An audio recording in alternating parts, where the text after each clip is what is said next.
Hi అండి, అందరికీ నమస్తే. ఈరోజు ఘనజీవామృతం ఏ విధంగా తయారు చేసుకోవాలో చూద్దాము. ముందుగా ఘనజీవామృతం తయారు చేసుకోవడానికి 100 కేజీల ఆవు పేడ తీసుకోవాలి. 5 లీటర్ల ఆవుమూత్రం లేదా మనకు సరిపోవాలంటే 10 లీటర్లైనా వాడుకోవచ్చు. బెల్లం 2 కేజీలు, పప్పు దినుసుల పొడి 2 కేజీలు, ఒక గుప్పెడు పుట్టమన్ను తీసుకున్న తర్వాత ముందుగా మనం ఆవు పేడను ఎలాంటి చెత్త అట్లాంటిది అంటే గడ్డి పుల్లలు అలాంటివి ఏమి లేకుండా నీట్గా తీసేసుకోవాలండి. ఎందుకంటే మనకు ఘనజీవామృతం ఎలాంటి పుల్లలు అలాంటివి లేకుండా తీసుకొని పెట్టుకోవాలి. తర్వాత మనకు వీటన్నింటినీ తీసి అన్నీ పక్కకు పెట్టిన తర్వాత శనగపిండి బాగా మంచిగా కలపాలి. 2 కేజీల శనగపిండి ఉంది కదా, దాన్ని మనము పెండలో బాగా కలిసిపోయేటట్టు కలుపుకోవాలి. లేదా మనము ఆవు మూత్రంలో మొత్తం కలిపి ఆవు మూత్రంలో పోస్తే ఇంకా బాగుంటుంది. కానీ బాగా కలపాలి అనేసి నేను ఈ విధంగా కలుపుతున్నాను. ఆవు మూత్రంలో కలుపుకుంటే ఇంకా బాగుంటుంది. పొడి అక్కడక్కడ ఉండదు, నీట్గా ఉంటుంది. ఈ విధంగా చేసుకున్న తర్వాత ఆవు మూత్రం అండి ఇది. ఆవు మూత్రము అంటే ఆవు మూత్రంలో బెల్లము కరిగించుకోవాలి.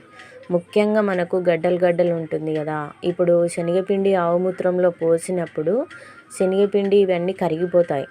మనకు బెల్లం అయితే కరిగిపోదు, ఉండలు అలాగే ఉంటుంది. అందుకోసమని ఖచ్చితంగా మనము ఆవు మూత్రంలో బెల్లాన్ని బాగా దంచి కరగబెట్టుకోవాలి. నేను ఈ విధంగా కరగబెట్టుకున్నాను. బెల్లం మొత్తం ఈ విధంగా కరగబెట్టుకొని మొత్తము నీటిలో ఆవు మూత్రంలో కరగబెట్టుకుంటే చూడండి, ఈ విధంగా మనం 2 కేజీల బెల్లాన్ని ఈ విధంగా కరగబెట్టుకుంటే మనకు ఎంత కావాల్సి ఉంటే మొత్తం సరిపోతుంది. మనం ఎంత పిసికితే అంత పడుతుంది, బాగా సరిపోతుంది. ఈ విధంగా బాగా చేసుకున్న తర్వాత ఇలాంటి నీట్గా మంచిగా చేసుకోవాలి. ఇది చాలా మంచిదండి, మనకు మొక్కలకు చాలా బాగా పనిచేస్తుంది.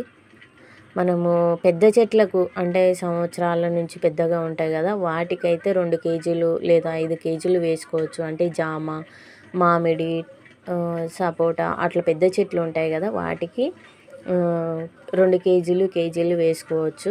మామూలుగా చిన్న చెట్లకైతే 1 కేజీ, 1/2 కేజీ అట్లా వేసుకోవచ్చు. ఘనజీవామృతం చాలా బాగుంటుంది. పప్పాయి పళ్ళకు అలాంటివి టేస్ట్ కూడా చాలా బాగుంటాయండి. మనము ఇవి వేయడం వల్ల చాలా బాగుంటుంది. మనము ప్రకృతి వ్యవసాయంలో అన్ని పంటలకు ఘనజీవామృతాన్ని వాడుకోవచ్చు. అంటే ఎకరాకు 400 కేజీల పొడిలాగా చేసి మనం ఘనజీవామృతం విత్తనం వేసినప్పుడన్నా లేకుంటే పాసేటప్పుడైనా ఏ విధంగా అయినా వాడుకోవచ్చు అండి. ఇది చాలా బాగా పనిచేస్తుంది.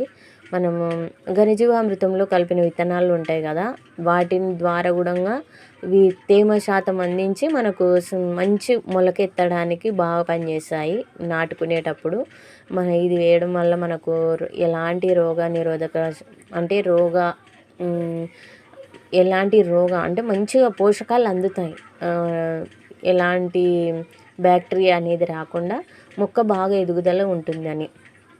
మనకు ఘనజీవామృతంలో సూక్ష్మజీవులు భూమికి అందించి వాటి నుంచి జీవం ఉత్పాదన బాగా చేస్తుంది. మనకు భూమి సారవంతం అవుతుంది. మొక్కలకు అవసరమైన పోషకాలు భూమిలో సంక్లిష్ట రూపంలో ఉండడం వల్ల మనకు మొక్కకు అందుబాటులో ఉంటాయి. ఘనజీవామృతంలో ఉండే సూక్ష్మజీవులు ఎంజైమ్స్, కోఎంజైమ్స్ విసర్జిస్తాయి. ఇప్పుడు ఆవు పేడ మనం మామూలుగా 2-3 రోజులు ఆవు పేడను తీసుకుపోయి అలాగే ట్రబ్బులో పెట్టింటాము కదా, సూక్ష్మజీవులు అసలు ఎంత అందులో మనం తిప్పి వేసి చూడండి, అందులో సూక్ష్మజీవులు అనేది మనకు కనిపిస్తాయి. కానీ బాగా గమనిస్తే అందులో సూక్ష్మజీవులు కనిపిస్తాయండి. మీకు నేను చూపిస్తాను చూడండి. సూక్ష్మజీవులు అప్పుడే ఈ సూక్ష్మజీవులు వృద్ధి చెందడం కోసమే మనము ఇప్పుడు ఆవు పేడను కానీ అది ఆవు మూత్రము, శనగపిండి, బెల్లము, పుట్టమన్ను ఇవన్నీ వేస్తున్నాము. ఇవన్నీ ఎందుకంటే ఈ సూక్ష్మజీవులు అనేది ఇంకా వృద్ధి చెంది ఇంకా ఎక్కువ కావడానికి. చూడండి, ఇక్కడ సూక్ష్మజీవులు ఉన్నాయి కదా, ఇలాంటి బ్యాక్టీరియా ఇలాంటివి ఇంకా పెద్దగా రావడానికి, ఇంకా ఎక్కువ పెరిగి అవి మంచి సూక్ష్మజీవులు మనం ఈ విధంగా ఇంకా ఎక్కువ కావడం కోసమే ఇవన్నీ చేస్తున్నది. అవి చేయడం వల్ల మనకు మొక్క పెరుగుదల బాగుంటుంది. అవి భూమికి వెళ్ళినప్పుడు మంచి పోషకాలు అందించుకుంటాయి. భూమికి కావాల్సిన పోషకాలు అందుతాయి. తేమ శాతం పెంచుతుంది. చాలా బాగా పనిచేస్తుంది ఘనజీవామృతం అండి. మనం వీటిని ఇవన్నీ ఉండలుగా ఈ విధంగా చేసుకున్న తర్వాత నేలకు అంటకూడదు.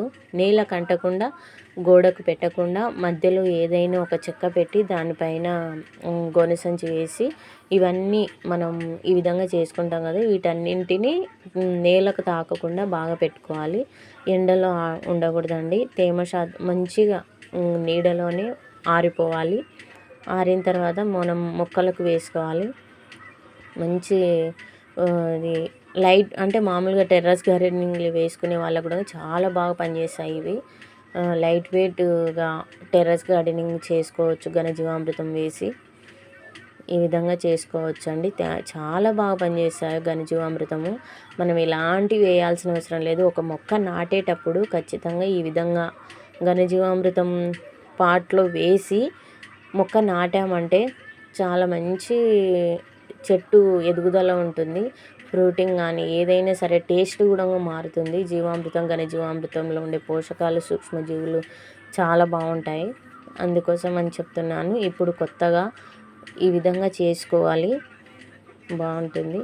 థ్యాంక్ యూ సో మచ్ అండి. మన వీడియో ఎవరైనా కొత్తగా చూసినట్లయితే లైక్ చేసి సబ్స్క్రైబ్ చేయండి. Thank you so much.